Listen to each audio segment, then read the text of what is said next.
Welcome to my YouTube channel literature and life. दोस्तों, आप सबको मेरे यूट्यूब चैनल लिटरेचर और लाइफ पर स्वागत है। आज इस वीडियो में मैं आपके लिए लेके आया हूँ मार्गरेट एलनर एटवुड या मार्गरेट एटवुड के द्वारा लिखी गई feminist poem this is a photograph of मी का एग्जामिनेशन पॉइंट ऑफ व्यू से एक बहुत ही इंपॉर्टेंट लॉन्ग क्वेश्चन। इससे पहले कि हम लोग अपने क्वेश्चन की तरफ आगे बढ़े, थोड़ा सा हम लोग पोइट के बारे में जान लें। Margaret Eleanor Atwood, born on November 18, 1939, is a Canadian poet, novelist, literary critic, essayist, inventor, teacher and environment activist। तो वो एक मल्टी फेसेटेड पर्सनैलिटी थी। Since 1961, she has published 18 books of poetry, 18 novels, 11 books of non-fiction, 9 collection of short fiction, 8 children books and 2 graphic novels, as well as number of small press editions of both her poetry and fictions। और ये उनकी contributions है literature की अलग अलग fields के अंदर। Atwood has won numerous awards and honors for writing, including the Booker Prize twice। उन्हें बुकर प्राइज से 2 बार सम्मानित किया गया अपनी राइटिंग्स के लिए। Arthur C Clarke award, Arthur C Clarke award से भी उन्हें सम्मानित किया गया है। गवर्नर जनरल्स अवार्ड, फिर गवर्नर जनरल अवार्ड से भी उनको सम्मानित किया गया है। Franz Kafka prize, Franz Kafka award से भी उन्हें सम्मानित किया गया है। Princess of Asturias award and the national book critics and PEN center USA lifetime achievement award. तो ये कुछ ग्रेट अवार्ड्स और अचीवमेंट्स हैं जो ये दिखाता है कि उनकी लिटरेरी कॉन्ट्रीब्यूशंस जो हैं वो कितनी ग्रेट थी कि उन्हें वर्ल्ड वाइड इन अवार्ड्स के साथ एक्लेम्ड किया गया है। Atwood's work encompasses a variety of theme including gender and identity.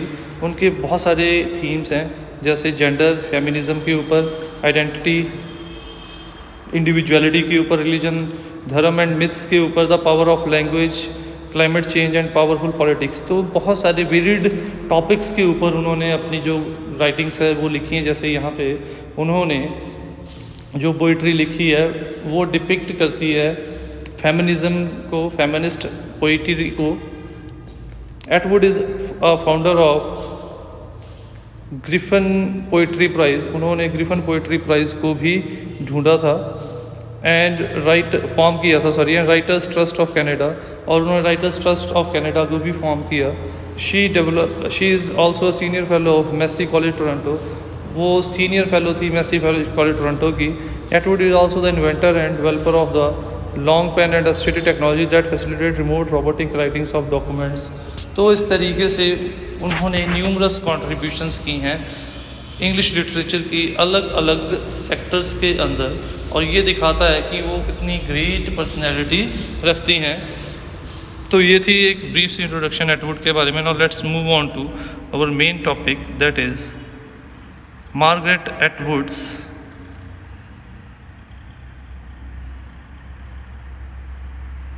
This is a photograph of me. Question है, the poem deviates from usual time-bound themes of poetry. How will you substantiate this statement? तो basically जैसे मैंने आपको कहा कि varied themes हैं, तो यहाँ पे जो पोइट्री लिखी है वो टाइम बाउंड पोइट्री नहीं है। उनका जो थीम है वो समय के बंधनों को तोड़ के एक अलग ही मोड पे ले जाता है। पोइम 2 हिस्सों में डिवाइडेड है। पहले हिस्से में हमें ऐसा लगता है कि पोइटस जिस तस्वीर की बात कर रही है वो उस घर की तस्वीर है जिस घर में वो रहती है, और वो सोचती है कि जो डिस्क्रिप्शन है वो उस घर की डिस्क्रिप्शन है। बट जैसे ही हम लोग दूसरा स्टेंजा पढ़ते हैं हमें पता चलता है कि वो तस्वीर दरअसल घर की नहीं है, पोइटस की खुद की है। और उस तस्वीर के ज़रिए पोइटस ने, और वो तस्वीर कब खींची गई थी? उसके डूबने से एक दिन पहले, यानी कि उसकी शादी होने से एक दिन पहले, ठीक है। और उस दिन को डूबने की बात क्यों कहा गया है? क्योंकि पोइटस का ये मानना था कि शादी से पहले उसके अंदर भी हज़ारों डिज़ायर्स, ड्रीम्स, उमंगें थी, इच्छाएं थी जो वो अपने लिए अचीव करना चाहती थी। बट शादी के बाद होते ही उसने अपनी सभी ड्रीम्स, डिज़ायर, इच्छाओं को धीरे धीरे करके अपने अंदर दफन कर लिया। अपनी फैमिली और फैमिली मेम्बर्स उस घर के लिए जहाँ पे वो शादी करके, इसीलिए वो उसे ड्राउंड कहती है, क्योंकि उसे ऐसा महसूस होता है शादी करने के बाद उसकी वो पर्सनैलिटी जो थी वो ख़त्म हो गई और वो एक ऐसी पर्सनैलिटी बन के रहेगी जिसका कोई वजूद नहीं था, जिसने इतनी कुर्बानियाँ की उस घर के लिए, बट उसके बाद भी आज भी उसे ऐसा लगता है कि उस घर में उसकी कितनी इम्पोर्टेंस है, क्या पोजीशन है, क्या जगह है, उसमें वो श्योर नहीं है। इसीलिए दूसरे स्टैंजा में हमें ये क्लियर हो जाता है कि पोइट्री इस सेक्शन में पोइटस खुद की तस्वीर की बात कर रही है, और यहीं पे हम लोग ये भी महसूस करते हैं कि poet's usual time bound theme से डेविएट भी हो जाती है, और यहाँ पे हम लोग ये भी देख सकते हैं वो फेमिनिस्ट वॉइस भी प्रोवाइड कर रही है और उन वुमेंस को उनके सेक्रीफाइसेस को हाईलाइट कर रही है, जो वुमेंस अपनी फैमिली, अपने घर परिवार के लिए लाखों सेक्रीफाइस करते हैं, फिर भी उनको पाँव की जूती समझा जाता है। यानी कि यहाँ पे फेमिनिस्ट आइडेंटिटी के ऊपर एक क्वेश्चन मार्क खड़ा किया गया है कि वो इतना कुछ करती हैं घर के लिए, अपने वजूद को ख़त्म कर देती हैं, बट घर उनको रिटर्न में क्या प्रोवाइड करता है इसकी श्योरिटी हमें आज तक भी नहीं मिलती। और इसीलिए पोइटस को भी ये पता नहीं चलता कि उसके घर में कितनी जगह है, जबकि उसने इतने सेक्रीफाइस अपने वजूद को उस घर के ऊपर कुर्बान कर दिया था। The poem this is a photograph of me has been written by Margaret Atwood, one of the famous critic and a champion of women's cause and feminist poet. तो ये पोइम बेसिकली मार्गरेट एटवुड के द्वारा लिखी गई, जो एक आलोचक हैं, उसके साथ साथ एक फेमिनिस्ट पोइट है जो अपनी राइटिंग्स में वुमेंस के कॉज और वुमेंस के राइट के लिए फाइट करती हैं, स्ट्रगल करती हैं। Most of her poetry deals with the theme of position and role of women in the society. ज़्यादातर पोइट्री इनकी फेमिनिज्म और वुमेन की पोजीशन सोसाइटी और घर में उसी चीज़ के ऊपर सेंटर करती है। In this poem to the poet has used try to find the position, role and identity of a woman, taking the house as symbol of herself and the sacrifices which she had done for this house and its member। इस घर में भी इस poem में भी poet's जो है उस घर के फोटोग्राफ के जरिए, अपनी एग्जाम्पल के ज़रिए घर समाज में औरतों की पोजीशन, औरतों के रोल, औरतों की पहचान को ढूंढने की कोशिश कर रही है, और ये भी सोच रही है कि जिस घर के लिए, जिस घर वालों के लिए उसने इतने सेक्रीफाइसेस किए हैं, उस घर में, उस घर वालों के लिए उनकी कितनी अहमियत है। She tries to find her own identity. जब उसे इतना कुछ, इतने सेक्रीफाइस करने के बाद भी ऐसा लगता है कि उसकी आइडेंटिटी कुछ है ही नहीं है, तो वो अपनी उस खो चुकी आइडेंटिटी को उस फोटोग्राफ के ज़रिए रेमिनिएट, याद करने की कोशिश करती है, ढूंढने की कोशिश करती है। इट इज़ डिफ़िकल्ट टू से वेयर प्रिसाइजली और टू से हाउ लार्ज और स्मॉल आई एम। इसीलिए इन लाइन्स में वो कहती है कि मैंने इस घर के लिए बहुत कुछ सहा, अपने सपने, अपनी उमंगें, अपनी पहचान, अपने वजूद को दांव पे लगा दिया, पर इतना कुछ करने के बावजूद भी पोइटस कहती है आज तक उसे ये श्योरिटी नहीं है कि उस घर में उसकी कितनी पहचान है, उस घर में उसकी कितनी जगह है, थोड़ी है या ज़्यादा है या है ही नहीं है। तो इसीलिए हम लोग देख सकते हैं कि पोइटस जहाँ पे वुमेन के अपने घर परिवार के सेक्रीफाइसेस को हाईलाइट कर रही है, वहीं पे वो उन लोगों को एहसास भी दिला रही है कि जो वुमेन उस घर परिवार और समाज के लिए कर रहे हैं, उसका रेप्लिका हम लोग उसका रीपे नहीं कर सकते, पर कम से कम हम उनकी डिज़र्विंग पोजीशन, रोल और आइडेंटिटी उनको प्रोवाइड करें जो वो डिज़र्व करती हैं। नहीं तो पोइटस के जैसे सभी वुमेन जो है वो अपने आप को विदाउट एनी आइडेंटिटी महसूस करेंगी, इतना कुछ करने के बावजूद भी। The photograph was actually not the photograph of that house but it was our home photograph that has been taken many years ago. तो जो जैसे मैंने आपको पोइम में बताया कि कुछ पहली कुछ पंक्तियों में हमें लगता है कि वो तस्वीर दरअसल उस घर की तस्वीर है, बट रियलिटी क्या है? पोइटस कहती है रियलिटी ये है वो उस घर की तस्वीर नहीं है, असलियत ये है वो तस्वीर तो दरअसल पोइटस की खुद की है, जो कि एक लंबे अरसे समय पहले ली गई है। She had her own desire, emotions and dreams at that time. उस समय पोइटस की खुद के सपने थे, ख्वाहिशें थी, उमंगें थी। But after marriage when she came to that house she lost that identity of her own self for the sake of that house. पर जैसे ही वो इस घर में शादी करके आई, धीरे धीरे करके उसकी उस पहचान को जो पहचान शादी से पहले थी, जब उसकी अपनी डिज़ायर्स थी, ड्रीम्स थी कि वो ये करना चाहती है, बनना चाहती है, पोइटस ने महसूस किया कि जब वो इस घर में शादी करके आई तो धीरे धीरे करके इस घर के परिवार मेम्बर्स के लिए एक एक करके उसने अपनी सारी डिज़ायर्स, ड्रीम्स और एक्सपेक्टेशंस को ख़त्म कर दिया, दफना दिया अपने दिल के अंदर, अपनी पहचान को खो दिया उसने। When we first read the poem, it shocks us, but when we read the second part of the poem, it becomes clear that this photograph is actually the photograph of the poetess itself. जब पहले paragraph में हम लोग poem पढ़ते हैं तो हम लोग हैरान हो जाते हैं कि वो घर के बारे में क्यों बता रही है, घर की तस्वीर क्यों दिखा रही है। बट जैसे हम लोग सेकंड स्टेंजा पढ़ते हैं, सेकंड हिस्से में आते हैं पोएम के, तो हमें क्लियर हो जाता है एक्चुअली में वो उस घर की तस्वीर नहीं है। हमें पता लग जाता है कि वो तस्वीर जो है पोइटस की खुद की है। But if you look enough eventually you will be able to see me. इसीलिए वो कहती है कि तुम्हें इस तस्वीर में शायद अब मैं नज़र नहीं आ रही, या फिर वो कह रही है कि तुम्हें इस घर के वजूद में शायद मेरी पहचान, मेरी कॉन्ट्रीब्यूशंस को नज़र नहीं आ रही, पर अगर तुम गौर से देखोगे तुम महसूस करोगे कि इस घर की पहचान मेरी पहचान के ऊपर निर्भर करती है, और इस घर के लिए सबसे बड़ी कंट्रीब्यूशन मेरी है, क्योंकि मैंने अपनी ड्रीम, डिज़ायर्स, अपनी इच्छाओं को इस घर के ऊपर कुर्बान किया है। इसीलिए अगर तुम बारीकी से देखोगे तो तुम्हें इस घर की हर ईंट में, हर कोने में मैं और मेरी पहचान नज़र आएगी।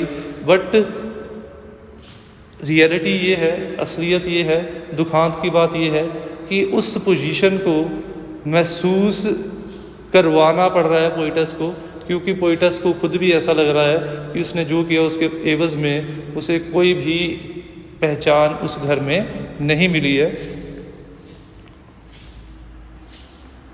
The poetess has tried to find her lost identity in the poem, however this incompleteness is not resolved till the end।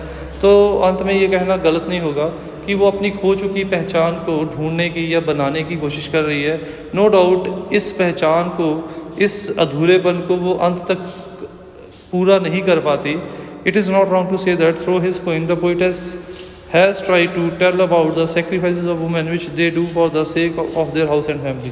तो ये कहना गलत नहीं होगा कि यहाँ पे पोइटस के ज़रिए, यहाँ पे इन लाइंस के ज़रिए पोइटस ने अपने और वुमेन्स के द्वारा जो सेक्रीफाइसेस अपने घरों के लिए, अपने परिवार मेंबर्स के लिए किए जाते हैं, उनको वो लाइमलाइट में ला रही है, उनको वो आगे लेके आ रही है और लोगों को मजबूर कर रही है कि वुमेन को वो डिज़र्विंग पोजीशन प्रोवाइड करें, औरतों को अपने हक़ों के लिए लड़ना ना पड़े, उनको जो उनकी बनती पोजीशन है वो हम लोग अपने आप प्रदान कर दें उनको। It would not be wrong to say that the picture of the house is the picture of the person. तो ये कहना गलत नहीं होगा कि वो घर की तस्वीर एक्चुअली इस पोइटस की तस्वीर है, या फिर ये कहना गलत नहीं होगा उस घर का निर्माण ही इस पोइटस के सपनों, इस पोइटस की पहचान के ऊपर हुआ है।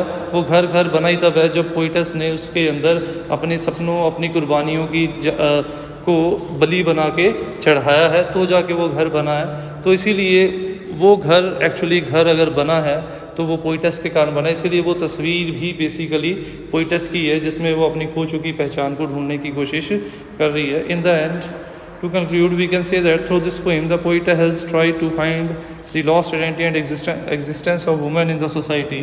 तो अंत में हम लोग ये कहेंगे कि इस कविता के ज़रिए या इन पोइटस अपनी और अपनी जैसी और औरतों की खो चुकी पहचान को, जो कि इस समाज के द्वारा औरतों को पैर की जूती, प्लेथिंग समझ के ख़त्म कर दी गई थी, उस खो चुकी पहचान को ढूंढने की कोशिश की जाती है। कैसा समाज है हमारा? दो मुख वाला समाज है। वैसे हम लोग 9 दिन कन्या पूजन करते हैं कंजकों का, पर जब घर में बेटी हो जाती है हम लोग अफसोस करना शुरू कर देते हैं। बेटे होते हैं तो हम लोग लड्डू बांटते हैं, अलग अलग फेस्टिवल्स करते हैं। बेटी होती है तो घर में मातम सा छा जाता है।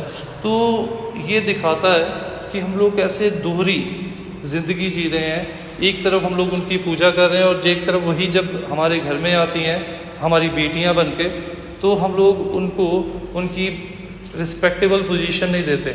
एक तरफ हम लोग उनको माता मानते, एक तरफ हम उनको दाज दहेज के लिए जिंदा जलाते हैं।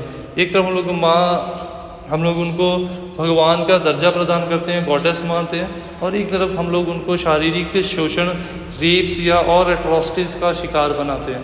तो ऐसी पोजीशन में वुमेन अपने आप को ना तो सामाजिक तौर पे सुरक्षित महसूस करेंगी, ना ही उनको ऐसा लगेगा कि समाज में उनकी पहचान, उन्हें लगेगा कि वो तो मर्द के पाँव की जूती है या फिर एक खिलौना है जिससे जब दिल करता है मर्द खेलता है और फिर उसे तोड़ देता है। In other word we can say that through this poem the poet has no doubt deviates from usual themes of poetry but she presents a great idea in an uncommon way. No doubt वो time limit को तोड़ के इस विषय को हमारे सामने लेके आई है, बट इस पोइम में उसने एक असाधारण आइडिया को एक असाधारण तरीके से हमारे एक बहुत ही महान विचार को, एक बहुत ही महान करंट टॉपिक को हमारे सामने असाधारण रूप से पेश किया है।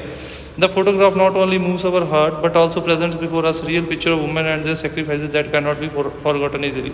तो ये तस्वीर जो है, ये पोइम जो है, ना केवल हम लोगों के दिलों को छू जाती है बल्कि हमारे अंदर वुमेन और उनकी कुर्बानियों के लिए एक सम्मान भी पैदा करती हैं, और उन कुर्बानियों के हम लोग आसानी से भुला नहीं सकते, क्योंकि जैसे मैंने पहले बताया उनकी कुर्बानियाँ के ऊपर ही एक घर की निर्माण होता है, एक अच्छे परिवार का निर्माण होता है। वो अपने सेक्रीफाइसेस को ज़रिए ही एक घर परिवार को जोड़ के रखती हैं।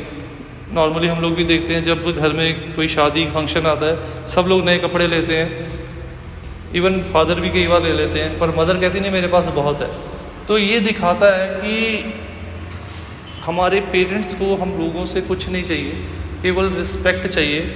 उसी तरीके से वुमेन को भी समाज में और कुछ नहीं चाहिए, पैसा कुछ नहीं, उसे उसकी पोजीशन, डिज़र्विंग पोजीशन और डिज़र्विंग आइडेंटिटी प्रदान करनी पड़ेगी हमें, क्योंकि टाइम आ चुका है जब हम लोग इस चीज़ को महसूस करें कि वुमेन किसी भी एंगल से मैन से कम नहीं। हर क्षेत्र में बहुत सारी एग्जांपल्स हैं जहाँ पे वुमेन ने अपना लोहा जो है वो मनवाया है।